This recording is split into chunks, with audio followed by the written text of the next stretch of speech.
I don't remember when I found out that my older brother Matt was gay. We were born 15 years apart, and I knew before I figured out that I was a lesbian because I remember doing that thing that some of us do, like, oh, I'm not gay, but my older brother is, and there's nothing wrong with him. Like, ally. He was born at the start of the HIV epidemic in the 80s, came of age with that spectre haunting all discussions of queer life, and struggled with the way that the world was often so hostile to who he was. But the older he got, the more joy and fulfillment he found in his queerness, the friendship and art and history and experiences that came from it. And then a year ago, with no warning, the unthinkable happened.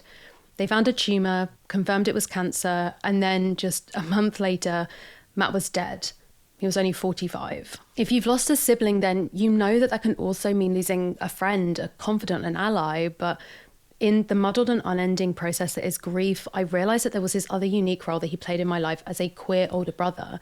He was the only roadmap that I had for my own future. It was like I'd been looking down to follow in his footsteps as a kid, and then been walking and talking with him side by side as an adult, and hadn't been paying much attention to where we were headed because I was so engrossed in the conversation. But in the last year, I've been forced to look up. I have this gaping hole in my chest where my brother used to be, but I also have this stretching void as I look into the future too. So where are the queer elders is a question that I've seen time and time again asked on social media and in sessions that I run in schools and across online forums and Reddit threads. The desire for connection for different queer generations, young people grasping around not just for images of their own future, but meaningful friendships and community now with older queer people. In this video, I want to deep dive into this question. What about the queer elders in all its complexity and implications? Why are there seemingly no intergenerational queer communities? What in our history has led us here? What kind of lives are queer elders leading now? And what does the path look like as a new generation of queer youth and adults head towards our futures? Matt and I were the creative writing humanities pair of us 4 siblings. It's something that we bonded over a lot. His love of film was the reason for my own interest in it initially, and without him I absolutely wouldn't be doing what I do today. It feels very strange to have been working on this video, which obviously feels so connected to him, during the same month that I finally released my queer movie art collaboration. Like, Matt actually used to work at the British Film Institute, and we went to see a bunch of queer movies, included the remastered Watermelon Woman there, which is actually one of the movies featured in the illustration. The idea started when Matt was still alive, and now we're reaching like the end of the limited edition run. It varies like full circle moment. So if you're a fan of queer cinema and might like to check out an art print that you can own and display in your own home, then there will be a link in the description to check it out and maybe grab one yourself before the run finishes. Now, normally sponsorships on my channel are sort of ad breaks, like thanking organizations who have helped fund that particular video essay, and they don't necessarily have anything to do with the video itself. And I didn't think that today's sponsor Craftsy did either. Matt's biggest creative outlet though was writing, and he actually had been working on a memoir when he died, and I'm very aware that I never got to read any of it. I was working on this introduction to the script when I first started trying Craftsy out, and the first class that came up for me, it could have been anything from cake decorating to crochet, and I was very ready to make a lesbian joke about crochet.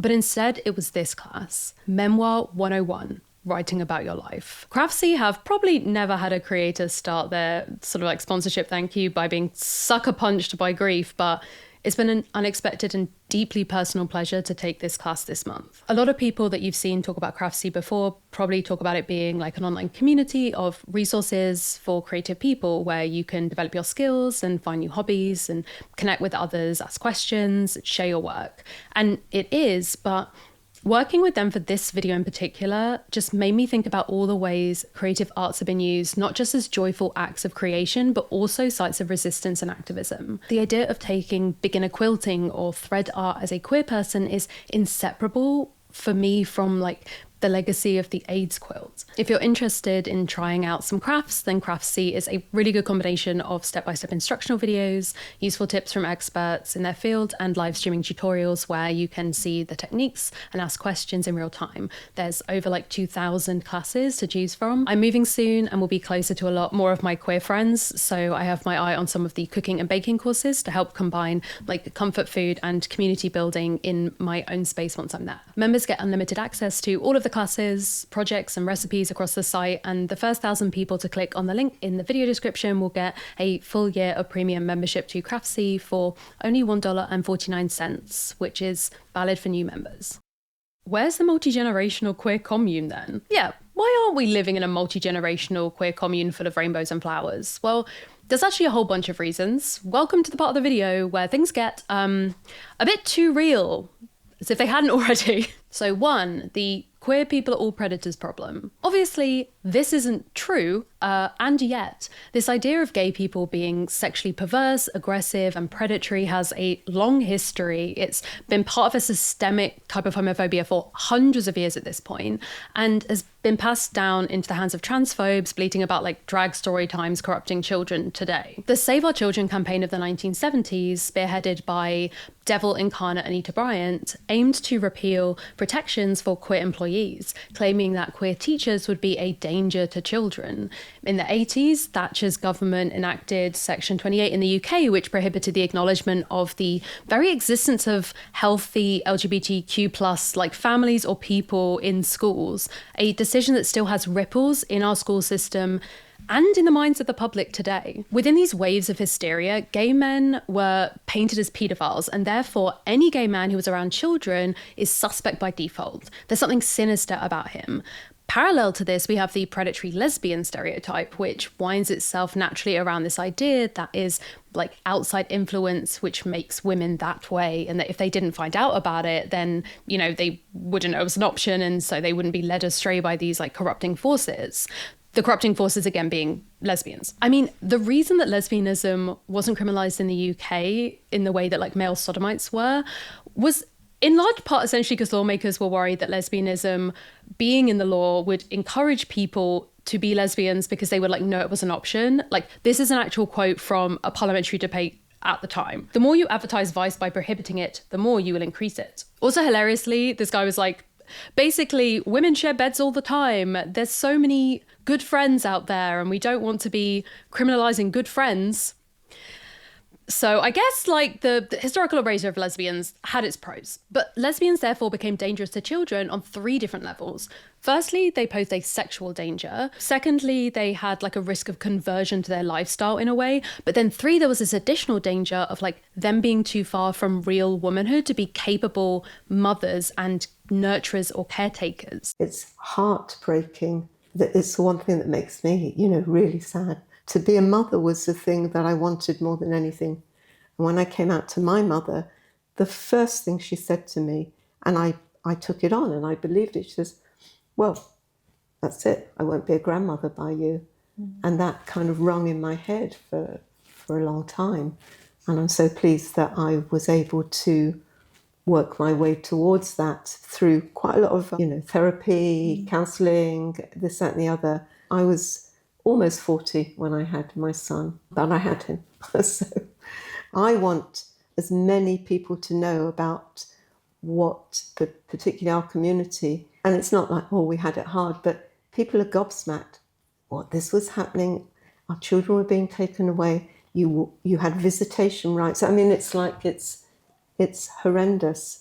And it wasn't so long ago. I don't think that we can underestimate the impact that this insidious stereotype has had on even the possibility of intergenerational queer community. Marginalised groups might struggle with things like finding funding or space for youth groups or multi-generational programming in general, but for queer people specifically, there is this drumbeat of there must be something wrong, something sinister about trans or gay adults wanting to support young people like them that makes it even harder. And we're seeing now the language used has shifted into accusations of grooming towards LGBTQ plus people, but particularly trans people and those wanting to support trans youth. How can healthy intergenerational communities grow and flourish with this as the constant backdrop? Number 2, the family problem. So for cis and straight people, they have a kind of inbuilt intergenerational community in their own families. They don't necessarily have to try and foster these connections because it's already there. A lot of the reasons that queer people are seeking these communities, they're just not things that cis and straight people have to worry about, like found family support networks or desperate amateur attempts to share history and cultural legacy, the passing on of advice and methods of resistance. It's just not something that cis and straight people necessarily have to worry about in the same way, right? But I don't think that these traditional default family structures are necessarily what we as queer people should be modeling our own intergenerational connections after. After all, these are the same families which so many queer people are fleeing, or being thrown from. There are unspoken assumptions, I think, like precious expectations on like a parent-child dynamic or on what siblings mean that might not serve us. Many queer people have a lot of trauma around their experience with their own biological family and aren't interested in recreating it within their chosen families. I think there is a kind of mutual fear or suspicion, or everyone's very insecure, I think, and thinks no one will like them. And also, quite a few of the young people have been rejected by other older people in their lives, their families, so they were waiting for us to do the same. But if we look beyond the family dynamic for other intergenerational models that already exist, somewhere else where people of different ages might spend time and bond with each other, the obvious alternative in the current world is the workplace. And I sure as hell don't want to be modelling a social community after the capitalist hierarchy of an office. And so the question becomes, how do you model intergenerational community that doesn't have to feel like either of these existing things? I think it's seeing people in their entirety. I think that would be a type of community I'd like. And also just a physical contact as well. And I think just an understanding and appreciation, knowing that nobody's perfect, nobody fits in neat little boxes. That would be great, but it all feels like an impossible dream for me, honestly. And finally, number 3, the TERF problem. So a strange paradox emerged in the research for this video. People of all ages were interested in and excited about the idea of connecting generations of queer people together, and yet so many of them also assumed that the other generations would not be interested in that connection.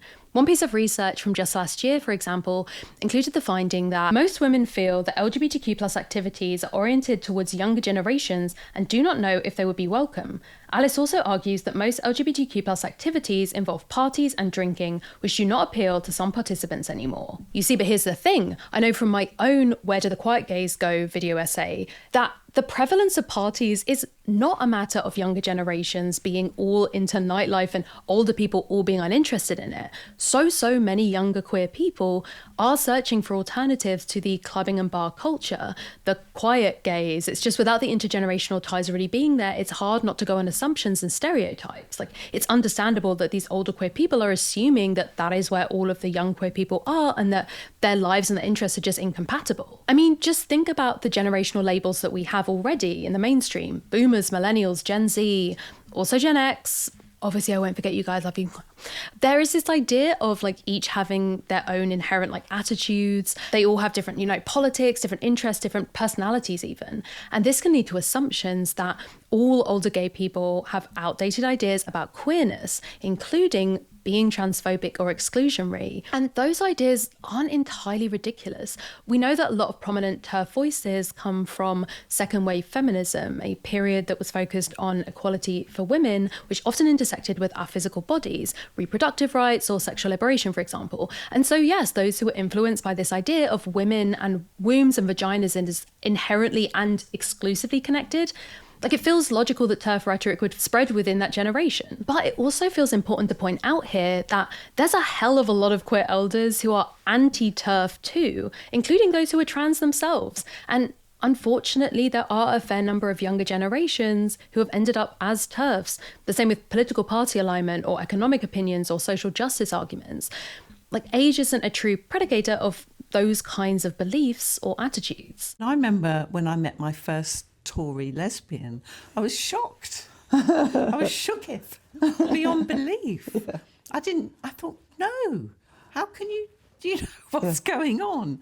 So I think, there's this assumption, isn't there, that you're all going to get on great guns just because you're all lesbians or whatever. I mean, I think if I had to sort of design a community, I think I'd rather just live in an inclusive, progressive type of community. It doesn't necessarily have to be queer, I think. For some people that I spoke to, it was specifically the generational connections that they'd forged which should open them up to new ideas and information about the ways that the community itself was evolving. Working at Switchboard meant that I was working among a young group of people, very diverse. So on a very regular basis, I was going to say challenged, not personally challenged, but my thinking being challenged, my understanding being challenged. I I could keep up with the changes, the remarkable changes that's happened over 50 years in our community. But I could also, and I used to love doing this, tell them pieces of history, our history, that they would go, what, you couldn't do this, you couldn't do that. But I think it's depressingly telling that when I asked Jacq what they thought the benefits of these intergenerational connections in the queer community would be, they struggled to answer. I think there's got to be some benefit of being around people who are different from you. You know, if that difference is just age, then, you know, I've got experiences and knowledge that younger people probably don't have because they didn't have to learn it.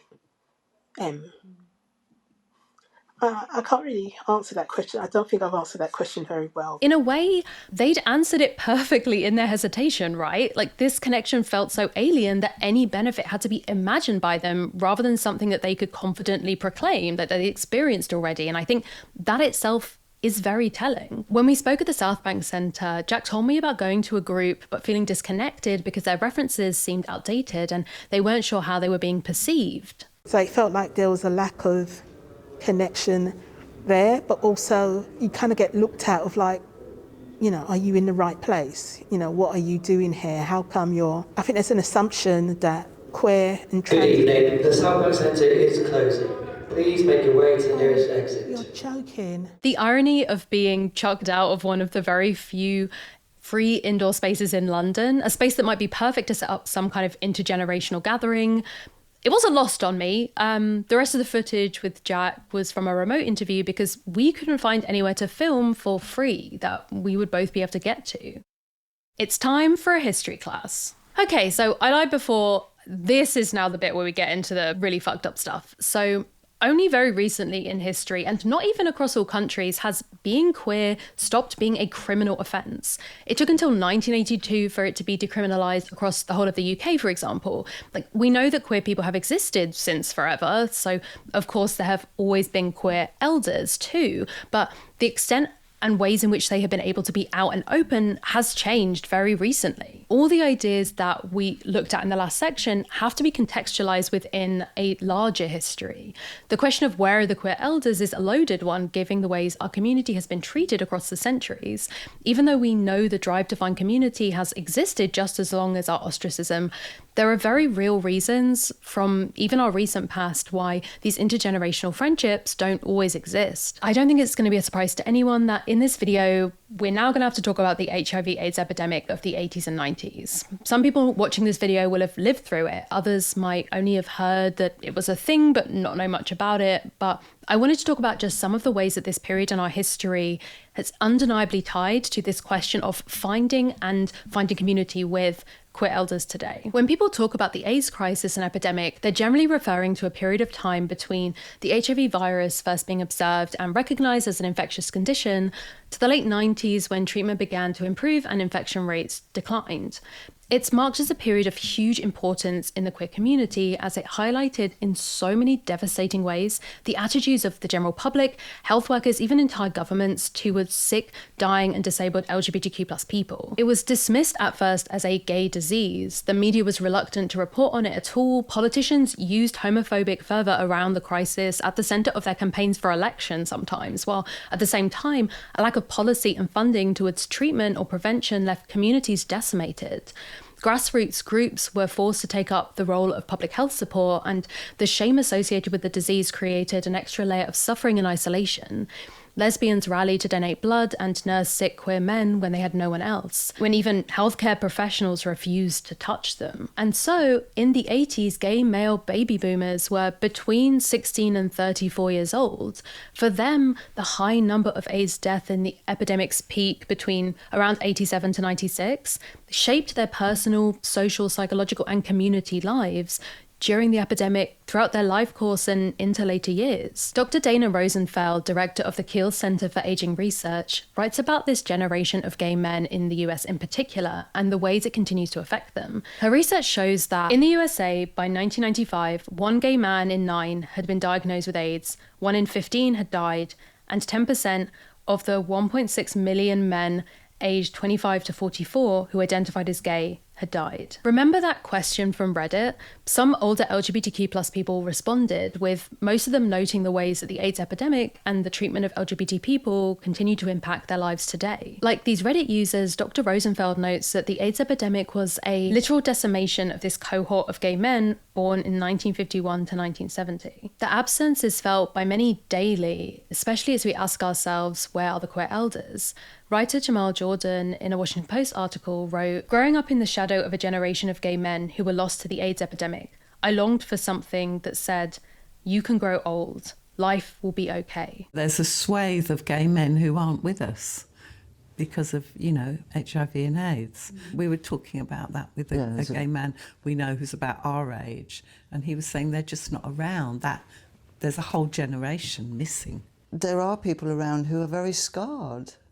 Things might feel a lot better now, but if you've had years of feeling that, you're wrong or you're dirty or you're, that internalised oppression stays with you. And if we take a little side turn here, when looking at the AIDS epidemic and those who died, there's also a lot to be learned from the treatment of those with HIV and AIDS while they were alive, and indeed in the process of dying, particularly in the healthcare field. For those seeking treatment and dying in hospitals, they were often not allowed to have their partners come visit them because they weren't recognised as immediate family. Instead of being able to be surrounded by their loved ones, they often had to face the failing medical system on their own. And we can see this parallel, right? It's very clear, heartbreakingly so, that parts of the queer community already know what it's like to be in a vulnerable position and not be able to have families surrounding them, to fear being discriminated against by the people tasked with taking care of them. And as I'll go into later in the video, these fears still remain particularly pertinent and present for queer people who are aware that they may need to enter retirement facilities,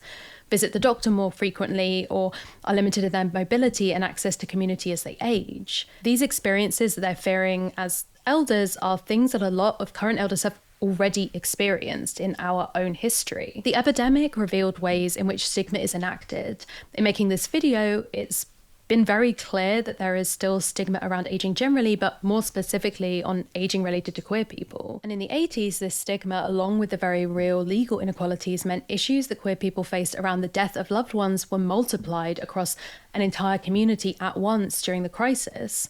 Many were unable to mourn publicly in the ways that straight and cisgender people could. Something like taking bereavement leave at work wasn't a possibility. They could be denied recognition as a partner in wills and estates and be banned from attending funerals and wakes, or even lose their homes or jobs. And our history, especially as it relates to this question of where are the queer elders and the pursuit of intergenerational community, doesn't stop with the AIDS epidemic. Historians have documented the intergenerational families of potentially queer figures from history in relationships with parents and children. And these are often matters of public record after all. But there is another layer of what academics call gay and lesbian family making, intergenerational networks of elder care between chosen gay and lesbian kin. In early gay liberation and homophile movements, especially in the US, there wasn't a big concern with the challenges that older gays and lesbians faced. As queer historian Dr. Lauren Guterman writes, in the homophile era, the few articles and events that did discuss gay and lesbian aging contested heteronormative understandings of the life course that erased old gays and lesbians' existence or portrayed them in negative ways. The Older Homosexual, an article published in One magazine in 1957, for example, reassured younger gays and lesbians who were fearful of becoming either sexless auntie figures or ridiculous and pathetic bargoers. The homophile activist thinking about aging and old adulthood reflected a broader social stigmatization of old age. The stereotypes about older gays and lesbians in particular really grew more apparent in the 60s, with the increasing visibility of queer identities in mainstream media. It wasn't all good representation. For example, the journalist Jess Stern's best-selling but hate-filled study of gay men, The Sixth Man from 1961, fueled stereotypes about older gay men as lonely, alcoholic, self-absorbed, and sexually obsessed with young men. For lesbian feminists, regardless of age, they sought to challenge negative stereotypes of them as sort of old women, the figure of the crone or the hag, and a lot of older lesbians felt frustrated with the ageism of these younger lesbians or feminists within these movements, thinking that their concerns were being silenced or not taken seriously. When looking towards the 70s, young gay liberationists and lesbian feminists still didn't give much more attention to aging or old age than homophile activists had. And Guterman notes that older gays and lesbians who have been involved within gay liberation groups often grew disenchanted with young activist attitudes, sometimes leaving activist circles or retreating from the LGBTQ+ community as a whole entirely. Conversely, at the time, there was a general belief amongst young LGBTQ+ people that older queer people were closeted, self-hating, and politically misguided or out of touch. Guterman writes that for those in the Pride generation, those who were adults in the late 60s, early 70s, their attitude to older people, particularly those who were not publicly out or readily identifiable as queer people, a bit ashamed of their difference and committed to middle-class standards of respectability that many younger LGBT people sought to challenge. Generational difference became a lens through which young people defined their political values and identities. I think a lot of people can see a parallel to this today, right? This idea of younger generations looking back at old ones and thinking that they are too out of touch, like they are fundamentally different. It's something that still continues now. As a result, we see that this idea that we might have now of different generations having particular beliefs or things that they stand for, it's a long-standing tradition of intergenerational divides which go back decades. I think having a more comprehensive understanding of the history of what each generation has faced or is facing, each of our own life experiences, it's crucial to understanding the complexities of queer aging. Academic Maria T. Brown wrote way back in 2009 about how this silencing has historically left LGBT elders without adequate social or material supports, and has physically and socially isolated them from both the LGBT and older adult communities, as well as the human service agencies serving those communities. Given the historical treatment of LGBTQ+ people, many of us have been left without possibility models, ideas of how our lives as queer people could look beyond a certain age. Without consistent representation, exposure, and positive reflections of what it means to grow up old as a member of our community, it's understandable that we're in a position of asking questions about where are queer elders, how do we engage with them, and will they even understand us? And the potential lack of queer elders to connect with, even if those connections were encouraged and facilitated, isn't just an issue of history. There are material issues that remain to this day that mean that many queer people see aging as something that isn't in their own futures at all, who aren't concerned with the future because it feels like an impossibility for them. Queer people, especially queer youth, estranged from their family, are disproportionately likely to be homeless, whether sleeping rough, couch surfing, or engaging in survival sex for a place to sleep. Many LGBTQ+ people around the world fear deadly violence because of their sexuality or gender identity, and the mental health crisis amongst our community members seems never ending. I don't think that I know many queer people my age who don't know a peer who have died, and so many of them due to taking their own lives. But these tragic realities might hold the potential for common ground and shared connection. Well, I feel that I got to know people through our daughter, who is trans and non-binary, and who had a trans man as a partner. And we got to know that community pretty well. They were very active in their community. And when my daughter's partner took their own life, and it was horrendous, we all got very close and sort of rallied round each other and showed each other support.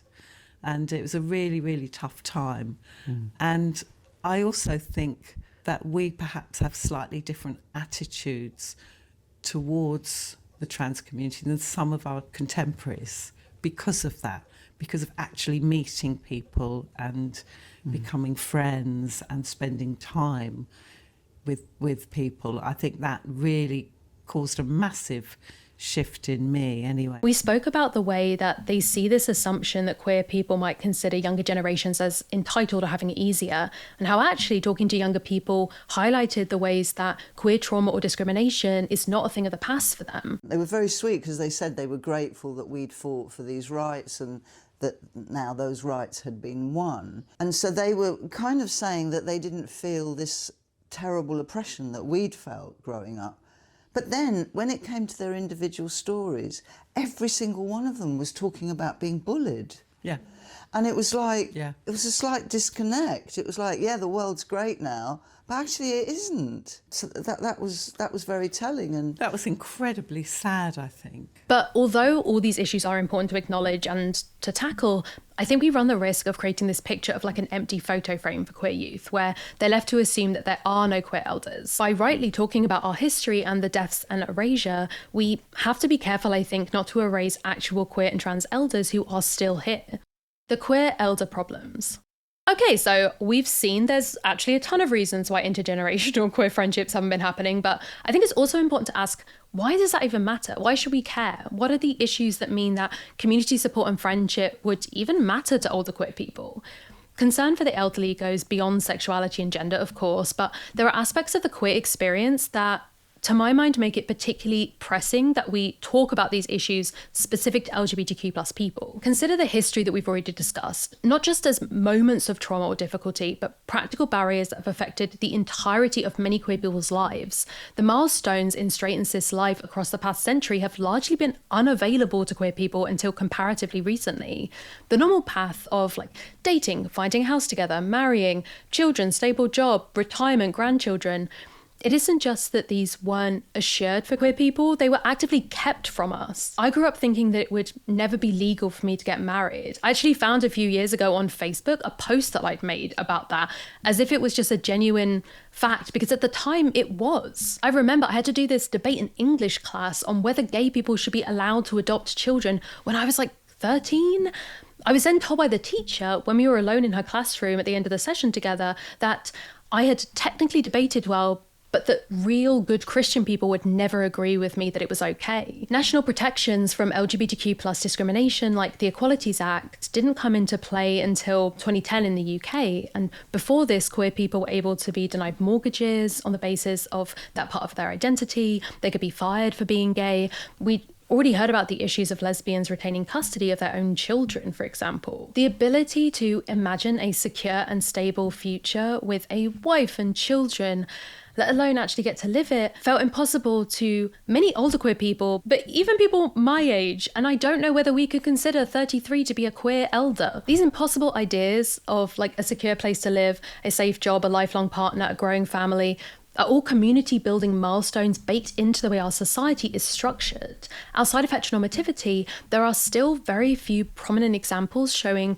how to age as a queer person, let alone in decades past. These paths to community building were kept from us. As such, the experience of queer old age as an out queer person in a world where you don't have to hide in the shadows or be paranoid about who to trust with the truth of who you are is literally unprecedented within the last decade or so. Gay men diagnosed with HIV pre-1996 lived through often lengthy periods of ill health with lifelong consequences and of expectations of imminent or premature death. The so-called Lazarus effect experienced post-96 when new medications changed HIV from entirely fatal to a chronic but manageable condition was itself distressing, as many had left work when diagnosed at the advice of their doctors and found themselves in dire financial straits due to a loss of earnings or limited or no pensions, a situation which for many continues today. Regardless of their differences, nearly all older gay men alive today, regardless of their HIV status or when they came out, have been impacted in some way by HIV and AIDS. A lot of the conversations that we have around aging right now outside of the queer community are based on the idea that these older people will have children or grandchildren who will help support them financially and physically, that there will be someone to look after them, to care for them, to support them if they're sick or disabled or going through life-changing effects of things like dementia or Alzheimer's. Yes, I'm terrified. I don't have any of that. When I've had to be in hospital in the past and when I've been discharged, it's just me to look after myself. And that's been incredibly difficult, and it's led to really bad outcomes, or I don't get better as soon as I should do, because who's going to look after me? Me. It isn't just a potential lack of younger family members that can inversely affect queer elders, but lack of support from older people in their own biological family too. Many have experienced rejection from parents, estrangement from siblings, being cut off from extended family.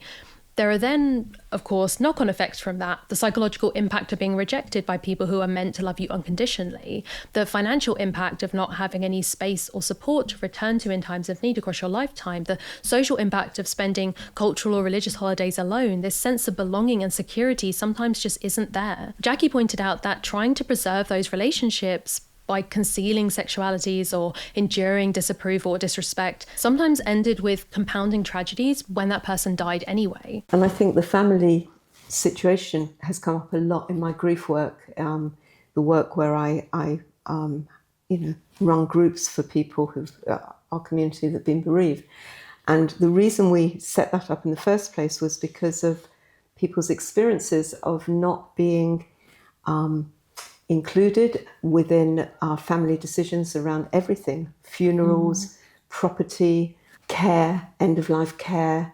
Healthcare professionals also were not considering what could have been the wife or husband. Older people in general are often seen as invisible in our society. They might be housebound in care homes or retirement facilities which don't provide easy access to public spaces, or in hospitals or hospices.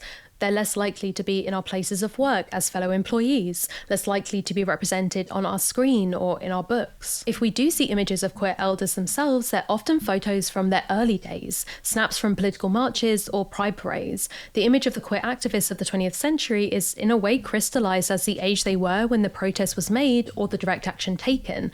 But many of these people are still alive today. So we started a housing group specifically for older people to meet with housing organisations and care organisations to talk about their experience. And these were people who had been in, as part of the Gay Liberation Front, for example, that had also been living in lesbian squats in the 60s and 70s. So these were people who had fought for our rights for many years. And by 2004, they were living in what can only be described as atrocious housing. So it wasn't LGBT friendly. It wasn't aware of their history, aware of their needs.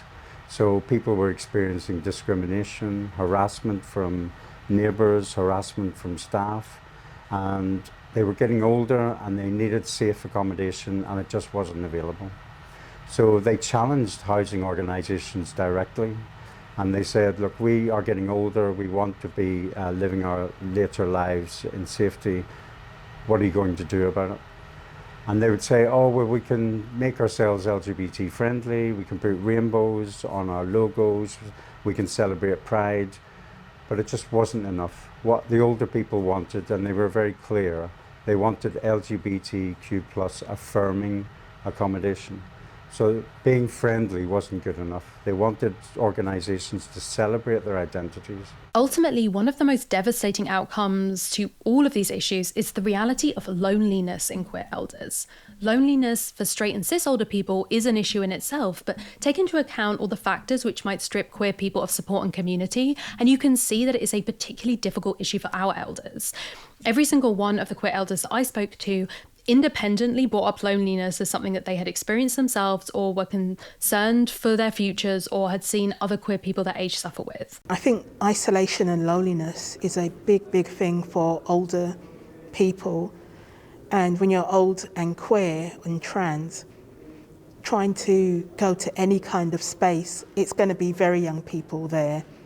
There's not going to be much that's aimed at or inclusive of older people or really disabled people as well. I think for older people it's massive because you need a lot of energy, particularly if you live alone, but even when you live just the two of you, in order to see other people and have that community, you've got to be going places. I mean, and I also think society, capitalist society, patriarchal society, it's very, very, very cruel to older people.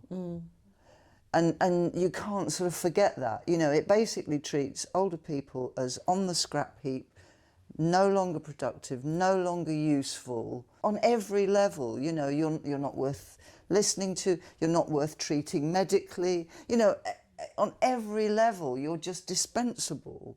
For a lot of older queer people, there's also this real awareness that straight and cis people their age who grew up surrounded by the extreme homophobia before legal equality, sometimes before being gay itself was legal. We know that in pretty much all countries around the world, younger generations are more likely to be accepting and supportive of queer people, with the Pew Research Centre noticing a difference of 56 percentage points between the 18 to 29 and 50 plus age groups in South Korea when asked whether homosexuality should be accepted by society.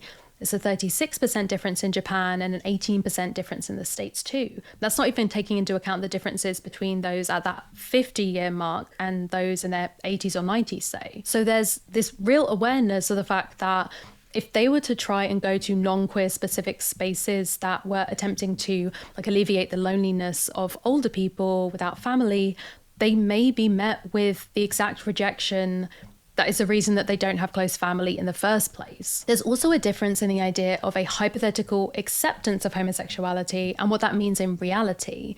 For example, in the UK, comfort levels are higher amongst younger parents, as 88% of parents aged 25 to 34 express comfort with a lesbian, gay, bisexual, or transgender person as their child's teacher, compared to 66% of parents aged 55 to 64. For many, acceptance in theory is different to these specific prejudice biases that come out when asked about how far that acceptance might go. Okay, I've been in this flat for too long. For this next section, we're going on a field trip.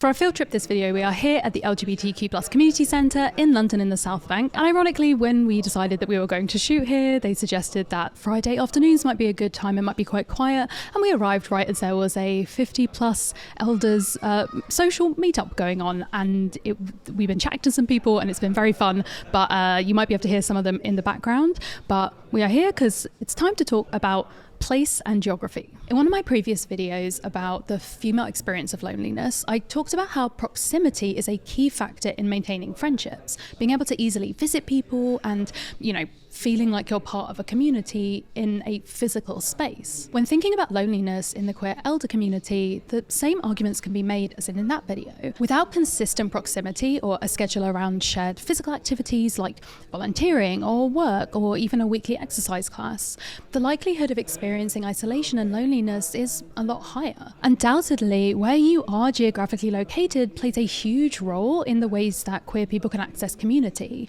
As I talked about in my Where Are the Quiet Gays video, queer people are everywhere, in rural spaces and urban spaces and anywhere you can find in between. This means that even within the same country, where these different geographies share the same, equality laws and history, queer people can have vastly different experiences based on where they live. The work of researcher Sandra Butler, for example, has highlighted the way that low population numbers as well as low population density of rural areas, meaning that people are more spread out and harder to get to rather than just, down a city block, leads to far fewer opportunities for LGBTQ+ specific social gatherings.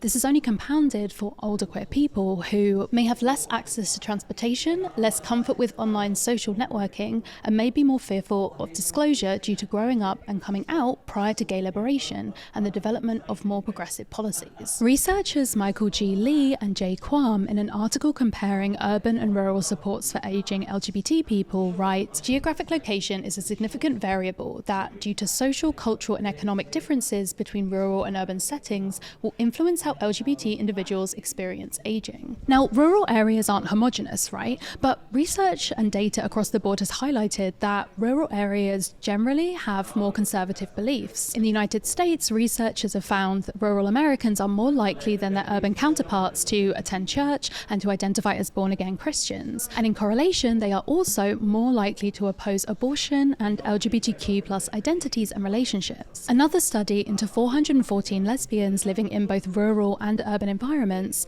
looked at the experiences of lesbian mothers compared to same-sex relationships. They found that rural lesbian mothers reported a higher rate of discrimination from both strangers and human service professionals than their urban counterparts. However, in the study by Lee and Quam, they found that people who had strong connections to other rural LGBT people reported these relationships as a source of strength. They even explicitly said that because they lived further apart from each other as compared to the ease of proximity being in a city, they actually became more consciously close-knit and had a stronger sense of family. And so in this way, geography becomes not a barrier to accessing support and community, but actually a factor that forces intentionality. These people actively choose to prioritize each other because they know that they are all that they have. Now, obviously, we can't generalize about all experiences. What was true in this study could be the opposite reality for some other people. What's relevant here is understanding the nuanced ways in which LGBTQ people navigate aging, relationships, and their lives within different geographical contexts. Despite the larger heteronormative ideas of what exactly a life should look like or what aging should look like, there are LGBTQ people forging different paths, going in less straight lines as they navigate a world that simply doesn't consider their identities alongside aging. But it isn't just a sense of friendship and interpersonal support that's crucial to life as we age. What's not often discussed when looking at urban-rural divides, in the queer community especially, is access to crucial services and support that might be necessary as we get older, from support groups to healthcare and medical facilities to accessible buildings and activities. When we look through that lens, where you live when you're aging can matter immensely. It matters for people of any gender and sexuality, but has an added potential effect on those with additional marginalised experiences. Who has consistent access to services needed as part of aging is in many ways determined by geographic location. And the truth is that there are parts of the world, particularly rural and remote areas, that barely have the resources for the general aging population broadly, let alone for queer specific needs. As the baby boomer generation grows older, there's a massive group of people transitioning into seniorhood who are considering or have already looked into options for living out the rest of their lives. But who is taking care of LGBTQ+ elders? What is happening to these aging queer folks? And most importantly, why should this matter to us? What is our responsibility within the community to address these issues? There are different types of care to look at when we consider aging, especially for those who can't rely on family. There's retirement homes, assisted living facilities, full-time care homes, or hospice care. But these spaces are often not just unsuitable for queer elders, but actively damaging to their physical and mental health and dignity. One study in 2015, for example, looking at attitudes to LGBT residents at aged care facilities in Spain found most residents express some kind of negative reaction, ranging from staying away from the resident in question to extreme rejection. It's clear that spaces and events for older people in general might increase this feeling of isolation and loneliness in LGBTQ+ elders specifically. All the people that I interviewed for this video mentioned the possibility of going back into the closet as if it was a given part of the normal menu of options for LGBTQ+ elders, like it was expected. It was a practical reality, however much it hurt, for safety. Deborah actually used to work as a unit inspector in residential homes, and she told me. And I remember another inspector coming to me and saying that there was a lesbian couple moved into this home, and the manager, wasn't sure who was the man and who was the woman. And it really wasn't that long ago. So no, I'm not confident, and I think that people will sort of disappear in those sorts of homes. I mean, when you're older, your sexuality is sort of glossed over anyway. And I think in a residential home, unless you're there as part of a couple, I think it would be very easy to be completely invisible. It was something Jacq was worried about too, in a very personal way. I, along with many other older people, are terrified of care homes, of being in a vulnerable state, maybe because of age or disability or both, but of having to go back in the closet because you're in a care home and because you're fearful for your life. And it's a horrible thing. I can't imagine things being different, even while I hope that things will be different. That hope is a very small thing. The bigger part of me is I'll need to watch myself. I will need to make sure that I take down my mini rainbow flags when the council repair people come round. And this was then borne out in my wider investigations too. Research into aging shows that there is a large contingent of people who are already anticipating discrimination from service providers as they age.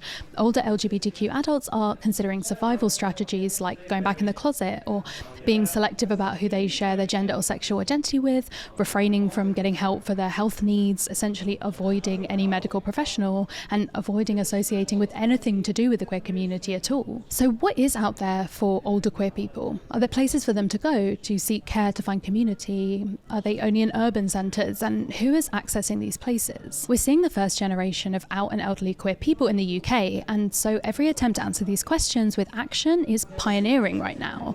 There are people working tirelessly to advocate, plan and execute forms of housing specifically for queer people, taking seriously the fact that they are afraid of discrimination, not wanting to go back in the closet as they age, and want to have a safe and supportive environment to retire and receive care in. One of those spaces is Tonic Housing in the UK, which I visited earlier this month. Bob Green, Tonic's Chief of Operations, explained to me more of how it got started. Tonic Housing was set up in 2014 by a group of LGBTQ plus people who were concerned that there wasn't any future housing options for older LGBTQ plus people. So a group of people got together and decided, let's start something.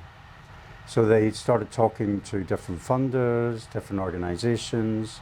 They started talking to older LGBTQ plus people, and they came up with an idea.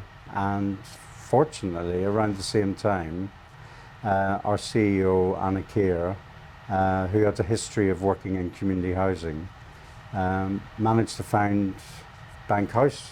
So Bank House was built 8 years ago. It's a 15-storey block with an extra care scheme, and there were a number of empty apartments on the top 4 floors that hadn't been sold as part of shared ownership scheme. So we were lucky to get a loan from the Mayor of London for £5.7 million, and we bought 19 apartments. And over the last 4 years, we moved in 2021, and over 4 years we've sold a number of shared ownership apartments, and we've even converted a couple of them into rented apartments. So now we have 26 older LGBTQ plus people living in the UK's first LGBTQ plus retirement community. Tonic aims to ensure that the social and community aspects of well-being are fulfilled just the same as the health needs. It forges intergenerational queer community through events and volunteer schemes. It's trying to expand its rental scheme, which accepts housing benefits, to ensure it's as financially accessible as possible. But Bob acknowledged it's not enough to see this one organisation and assume that it's the norm. It's making an undeniable difference to the queer people within Tonic, but their capacity means that it's only able to help maybe like 50 people at a time. This needs to be, I think, a multi-pronged approach, looking at both short-term solutions for immediate impact and more widespread approaches to improve experiences across the board, as well as long-term plans which might take years, even decades, to solidify into sustainable models for the future. That might look like national reform and training in wider facilities to ensure that those who can't access a limited amount of queer-specific care are free from discrimination and abuse right now, which means training all staff, volunteers, inspectors and anyone else involved in these spaces. It might also be about queer-specific resourcing for existing facilities, like the WCP's Rainbow Wing for LGBTQ plus elders in their long-term care facility in Toronto. This would allow for support without relying on securing funding for full queer-specific facilities and create a barrier to potential abuse from fellow residents by making it clear that that particular facility is queer-friendly. There are also projects like Tonic Housing, which own their accommodation and therefore are not reliant on external funding year on year. We might also look at best practices and models of alternative elder co-living from those pioneering in their own homes and communities to share the possibilities with others, like the planned multi-generational community-led queer housing in Leeds called Pride of Place Living, which is currently being worked on right now. We might look to research and funding from local and national governments and other funding bodies to help tackle the queer ageing crisis, like the work of Manchester's LGBT Foundation in securing funding from Homes England to help tackle the issue in Greater Manchester, including creating the country's first purpose-built LGBT extra care scheme. And finally, increases in intergenerational queer spaces and support networks to provide intra-community alternatives to institutional solutions.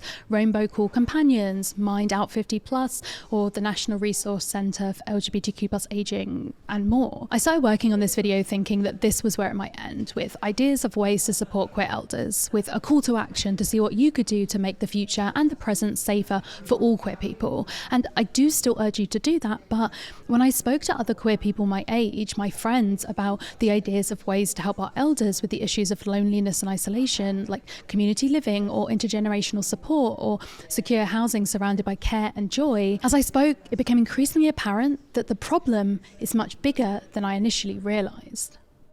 Where is the queer community? Okay, I fear that we have reached Rowan's hot take bit of the video. Is this question, where are the queer elders, asked not entirely out of our concern for others or an imagined future for ourselves as we age far from our current way of life, but also the gnawing fear of a continuation or return of the loneliness that we have felt as queer people already. Talking to my peers, even queer people younger than me, this issue of loneliness seemed to have no age limit.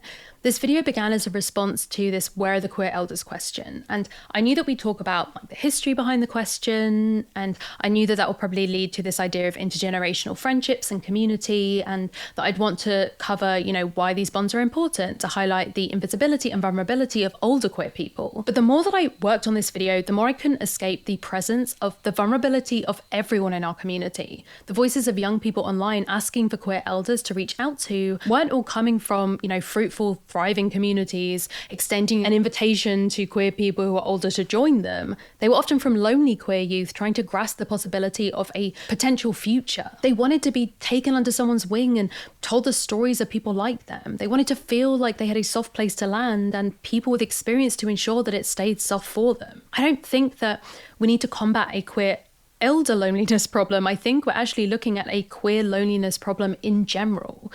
According to research conducted by the LGBT Foundation, half of LGB respondents lived alone, 40% were single, and 12% said that they had no one they could turn to if they needed support. So many support systems in our society, regardless of age, are based on things like biological family, which many in our community have been rejected by. The continued existence of homophobia and transphobia means that spaces that others find easy friendship, like the workplace, aren't automatically safe for us to open up and form connections in, especially lasting and deep connections where people can open up about their whole selves. Anti-LGBTQ+ bullying is still a problem in our school systems, meaning there are still tens of thousands of queer youth feeling this sense of isolation from their earliest years. And these issues only compound when we talk about those who are part of other marginalised identities and experiences too. A lot of my conversation with Jacq was them opening up about ways that their combination of age and queerness and blackness seemed incompatible with community through their life. They used to go to BICON, for example, a long-running event for bisexual people, but found I would be one of the very few black people there. They had a massive racism problem when I was there, and I stopped going in 2016, I think. I've lost a big chunk of people. Spaces for queer black people would be aimed at younger members, and resources for older people, they told me, seem to focus on one identity or the other. You'll get handed leaflets of there's this service for older black people. In my borough, there is a service called Hibiscus for older black people. And then you'll get another leaflet, not for my borough, but saying this is a service for older queer people. And there's never any crossover at all.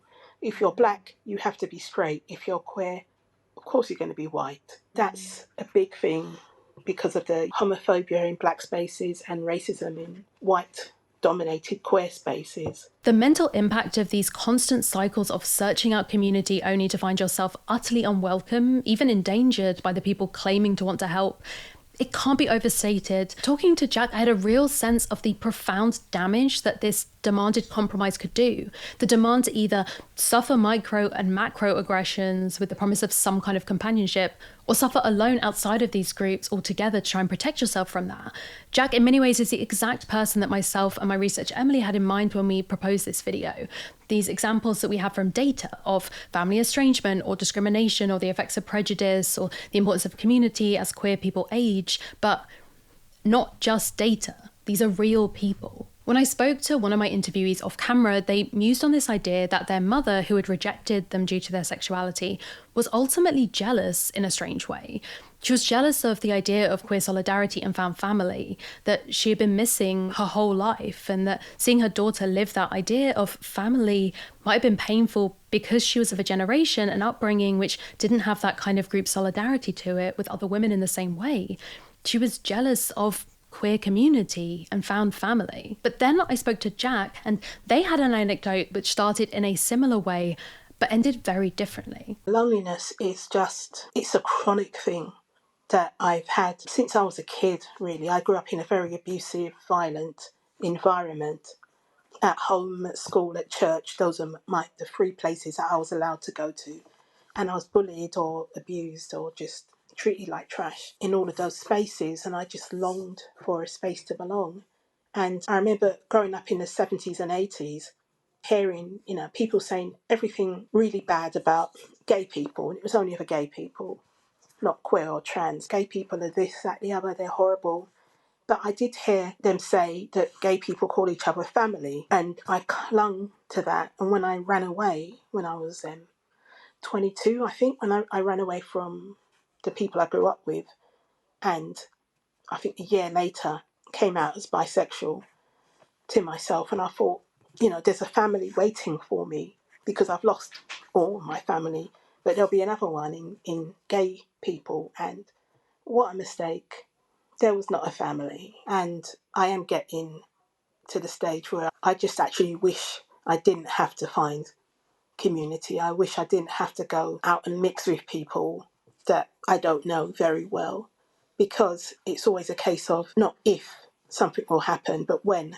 When will it happen? How many days or weeks or months will it be before someone says something racist or homophobic or this, that, the other? There's always a hope inside me, and sometimes hope feels like a traitor because I'll hope things will be different, and they're not. They never are, really. Before we start to dream up these ways of conjuring intergenerational queer community, we have to engage with what a community really means. A true community which actually has space for everyone, not just those that fit a neat idea of inclusion. Not a space for everyone all the time with these ideas of colourblindness and equality, but the ability as a community to facilitate specific spaces that are needed for our most vulnerable members, safeguarding and continual development in line with the needs of the community.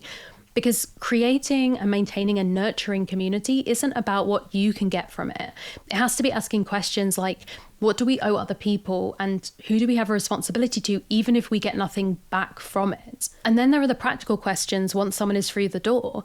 How do you deal with interpersonal disagreements? How do you keep people safe? How do you make a community accessible in every sense of that word? There is, I think, a difference between community and friendship that we need to acknowledge. Friendship is much more based on personal interests and compatibility and one-on-one connection. For some people, genuine and sustained friendship with someone of a different age to them doesn't necessarily feel natural. But even if you don't want to be in an intergenerational friendship with an older queer person, everyone still needs care and respect as they age, especially, in fact, those who aren't part of intergenerational friendships, because the people who don't have that support need these wider community options the most, especially in the world we find ourselves in now, a world with rising right-wing support, a president in the White House who seems hell-bent on decimating queer and trans protections. The rights that have been fought for by queer elders themselves seem more precarious than ever. Real community, to me, has to extend beyond the lines of interpersonal friendship and into widespread networks of support, of mutual aid, of